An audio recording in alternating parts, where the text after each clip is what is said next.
Hi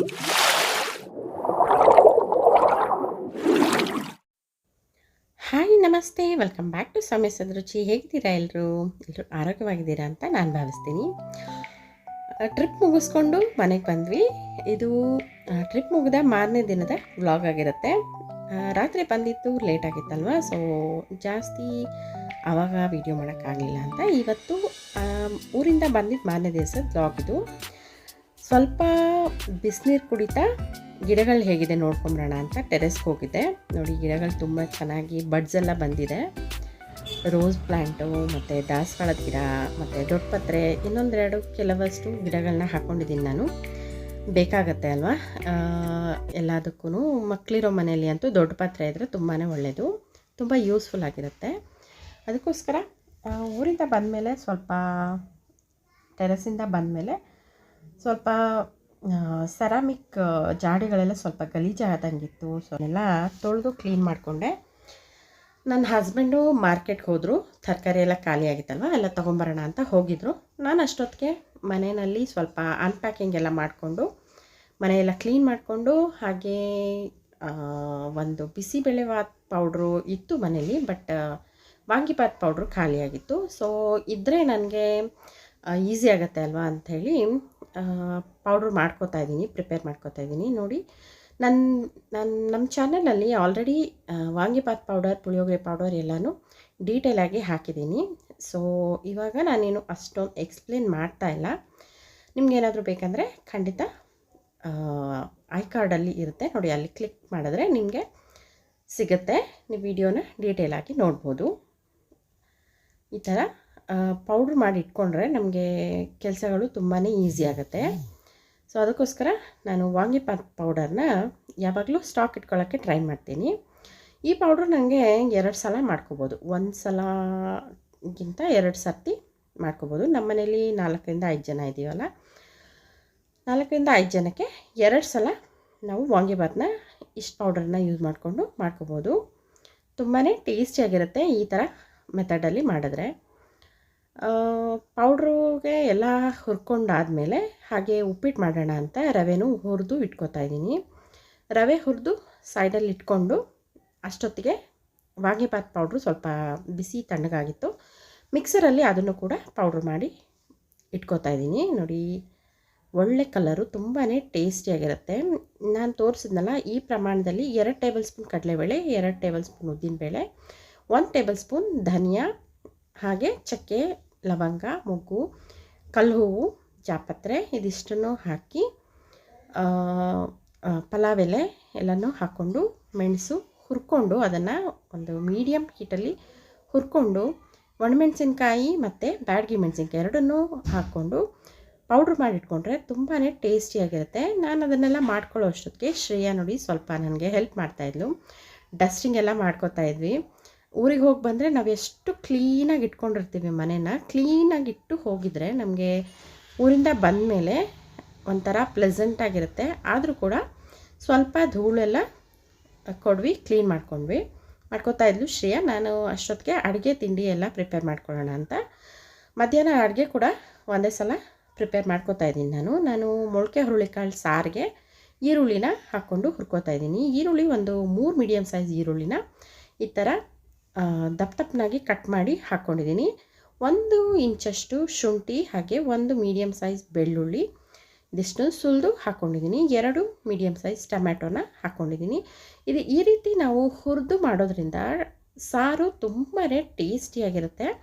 ಖಂಡಿತವಾಗ್ಲೂ ನೀವು ಈ ರೀತಿ ಒಂದು ಸರ್ತಿ ಮಾಡಿ ನೋಡಿ. ಹಸಿ ಈರುಳ್ಳಿ ಎಲ್ಲ ಹಸಿದಾಗಿ ಹಾಕ್ಕೊಂಡು ಮಾಡೋಕ್ಕಿಂತ ಈ ರೀತಿ ಮಾಡಿಕೊಂಡಾಗ ಸಾಂಬಾರು ತುಂಬಾ ರುಚಿಯಾಗಿರುತ್ತೆ. ಬೇಕು ಅಂದರೆ ನೀವು 2 ಸರ್ತಿ ಹಾಕಿಸ್ಕೊಂಡು ಕೇಳಿ ತಿಂತಾರೆ, ಅಷ್ಟು ರುಚಿಯಾಗಿರುತ್ತೆ. ಇದಿಷ್ಟನ್ನು ಸ್ವಲ್ಪ ಹುರ್ಕೊಂಡ ನಂತರ 2 ಟೇಬಲ್ ಸ್ಪೂನಷ್ಟು ಧನಿಯಾ ಪುಡಿ, ಹಾಗೆ 1.5 ಟೇಬಲ್ ಸ್ಪೂನಷ್ಟು ಖಾರದ ಪುಡಿ, ಅಚ್ಚ ಖಾರದ ಪುಡಿ, ಜಸ್ಟು ಖಾರದ ಪುಡಿ, ಒಣಮೆಣಸಿನ್ಕಾಯಿಗಳನ್ನ ಪುಡಿ ಮಾಡಿ ಇಟ್ಕೊಂಡಿರ್ತೀವಲ್ಲ ಅದನ್ನು ಹಾಕ್ಕೊಂಡು, ನಂತರ ಸ್ವಲ್ಪ ಒಣಕೊಬ್ಬರಿ, ಹಾಗೆ ಸ್ವಲ್ಪ ತೆಂಗಿನಕಾಯಿ ತುರಿ, ಹಸಿ ತೆಂಗಿನಕಾಯಿ ತುರಿ ಹಾಕ್ಕೊಂಡು, ಹಾಗೆ ಸ್ವಲ್ಪ ಕೊತ್ತಂಬರಿ ಸೊಪ್ಪು ಹಾಕ್ಕೊಂಡ್ರೆ ಸಾಂಬಾರು, ಮೊಳಕೆ ಹುರುಳಿಕಾಳು ಸಾರು ತುಂಬಾ ರುಚಿಯಾಗಿರುತ್ತೆ. ಖಂಡಿತವಾಗ್ಲೂ ನೀವು ಮಾಡಿ ನೋಡಿದ್ರೆ ನೀವೇ ನನಗೆ ಕಾಮೆಂಟಲ್ಲಿ ಖಂಡಿತವಾಗ್ಲೂ ಹೇಳ್ತೀರಾ.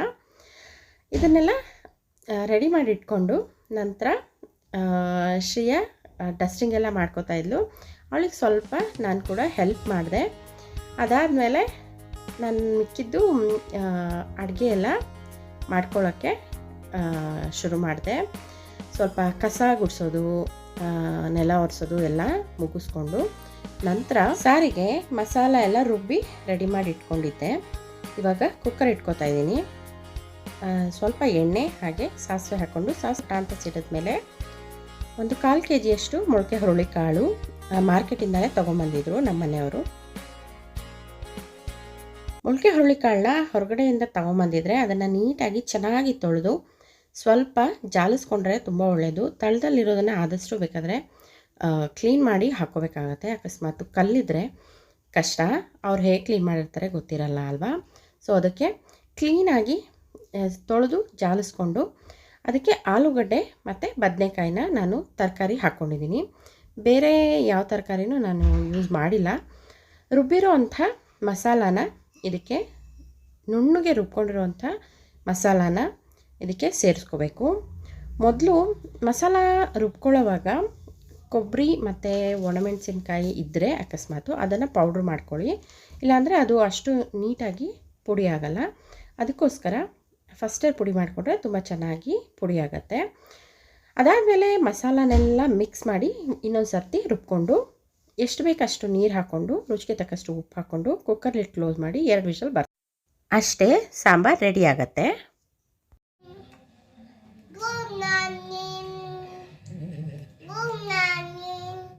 ಅಷ್ಟರಲ್ಲಿ ಪಾಪು ಎದ್ದ. ಅವನ ಜೊತೆ ಸ್ವಲ್ಪ ಹೊತ್ತು ಟೈಮ್ ಸ್ಪೆಂಡ್ ಮಾಡಿ ಅವನಿಗೆ ಹಾಲೆಲ್ಲ ಕೊಟ್ಟು ಆಮೇಲೆ ನಾನು ಬ್ರೇಕ್ಫಾಸ್ಟ್ ಮಾಡೋಕ್ಕೆ ಬಂದೆ.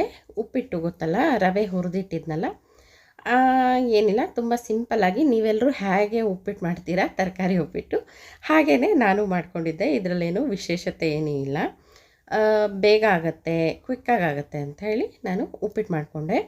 ತರಕಾರಿ ಈರುಳ್ಳಿ, ಹಸಿಮೆಣಸಿನ್ಕಾಯಿ, ಕ್ಯಾರೆಟು, ಆಲೂಗಡ್ಡೆ ಇದಿಷ್ಟು ತರಕಾರಿನ ಹಾಕ್ಕೊಂಡೆ. ಟೊಮೆಟೊ ಒಂದು ಅರ್ಧದಷ್ಟು ಟೊಮೆಟೊ, ಹಾಗೆ ಬದನೆಕಾಯಿ ಕೂಡ ಇತ್ತು. ಬದನೆಕಾಯಿ ತುಂಬ ಜನ ಸ್ಕಿಪ್ ಮಾಡ್ತಾರೆ. ಇಷ್ಟ ಇದ್ದವ್ರು ಹಾಕ್ಕೋಬೋದು, ಇಲ್ಲದೇ ಇದ್ದರೆ ಸ್ಕಿಪ್ ಮಾಡ್ಬೋದು. ನಾನು ಹಾಕೋತೀನಿ, ಚೆನ್ನಾಗಿರುತ್ತೆ, ನಮ್ಮನೇಲಿ ಇಷ್ಟಪಡ್ತಾರೆ. ಸೊ ಅದಕ್ಕೆ ನಾನು ಬದನೆಕಾಯಿನೂ ಹಾಕ್ಕೊಂಡಿದ್ದೆ. ಅದಕ್ಕೆ ಸ್ವಲ್ಪ ತೆಂಗಿನಕಾಯಿ ತುರಿ, ನಾನು ನೀರು ಸೈಡಲ್ಲಿ ಕುದಿಯೋಕ್ಕೆ ಇಟ್ಕೊಂಡಿದ್ದೆ, ಅದನ್ನು ಕೂಡ ಹಾಕ್ಕೊಂಡಿದ್ದೀನಿ. ರುಚಿಗೆ ತಕ್ಕಷ್ಟು ಉಪ್ಪು ಹಾಕ್ಕೊಂಡು ಸ್ವಲ್ಪ ಕೊತ್ತಂಬರಿ ಸೊಪ್ಪು ಹಾಕ್ಕೊಂಡು ಇವಾಗ ಇದಕ್ಕೆ ಹುರಿದಿಟ್ಟಿದ್ದಂಥ ರವೆನ ಬಿಡೋದು ಅಷ್ಟೇ. ಎಷ್ಟೊತ್ತು ಉಪ್ಪಿಟ್ಟು ಮಾಡೋದು ಅಲ್ವಾ, ಬೇಗನೆ ಆಗಿಬಿಡುತ್ತೆ. ಬೇಗನೆ ಆಯಿತು ಉಪ್ಪಿಟ್ಟು ಕೂಡ.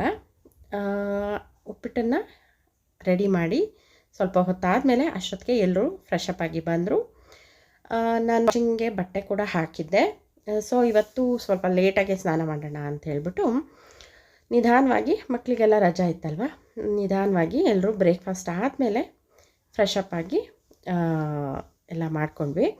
ಸೊ ಉಪ್ಪಿಟ್ಟು ನೋಡಿ ಬಿಸಿ ಬಿಸಿಯಾಗಿ ರೆಡಿಯಾಗಿದೆ. ಇದ್ರ ಮೇಲೆ ಸ್ವಲ್ಪ ತುಪ್ಪ ಹಾಕ್ಕೊಂಡು ತಿಂತಾಯಿದ್ರೆ ತುಂಬಾ ಚೆನ್ನಾಗಿರುತ್ತೆ. ನನಗೇನು ಉಪ್ಪಿಟ್ಟು, ಕೆಲವರು ಉಪ್ಪಿಟ್ಟು ಇಷ್ಟನೇ ಆಗಲ್ಲ ಅಂತಾರೆ. ಬ್ರೇಕ್ಫಾಸ್ಟ್ ಎಲ್ಲ ಮಾಡೋ ಅಷ್ಟೊತ್ತಿಗೆ ಸಾಂಬಾರು ಕೂಡ ರೆಡಿಯಾಗಿತ್ತು. ನೋಡಿ ಸಾಂಬಾರು ರೆಡಿಯಾಗಿದೆ. ಟೇಸ್ಟ್ ತುಂಬಾ ಚೆನ್ನಾಗಿರುತ್ತೆ. ನಾನು ಯಾವ ರೀತಿ ಮಾಡೋದು, ಈ ಮೆಥಡಲ್ಲಿ ಮಾಡಿದ್ರೆ ತುಂಬ ರುಚಿಯಾಗಿರುತ್ತೆ. ಎಲ್ಲ ಕೆಲಸ ಮುಗಿಸ್ಕೊಂಡು ಮಧ್ಯಾಹ್ನ ಊಟಕ್ಕೆ ಮುದ್ದೆ ಕೇಳಿದ್ರು ನಮ್ಮನೆಯವರು. ಸೊ ಮುದ್ದೆ, ಸೌತೆಕಾಯಿ ಹಾಗೆ ಹುರುಳಿಕಾಳು ಸಾಂಬಾರು ತುಂಬಾ ಟೇಸ್ಟಿಯಾಗಿತ್ತು. ಈ ವ್ಲಾಗ್ ನಿಮ್ಗೆ ಹೇಗೆ ಅನಿಸ್ತು? ಈ ವ್ಲಾಗು ಹಾಗೆ ರೆಸಿಪಿ ನಿಮಗೆ ಇಷ್ಟ ಆಗಿದ್ದರೆ ಖಂಡಿತ ನಮ್ಮ ಚಾನಲ್ನ ಸಬ್ಸ್ಕ್ರೈಬ್ ಮಾಡ್ಕೊಳ್ಳಿ, ಲೈಕ್ ಮಾಡೋದನ್ನ ಖಂಡಿತ ಮರಿಬೇಡಿ. Thank you for the watching. See you in the next vlog. Bye bye.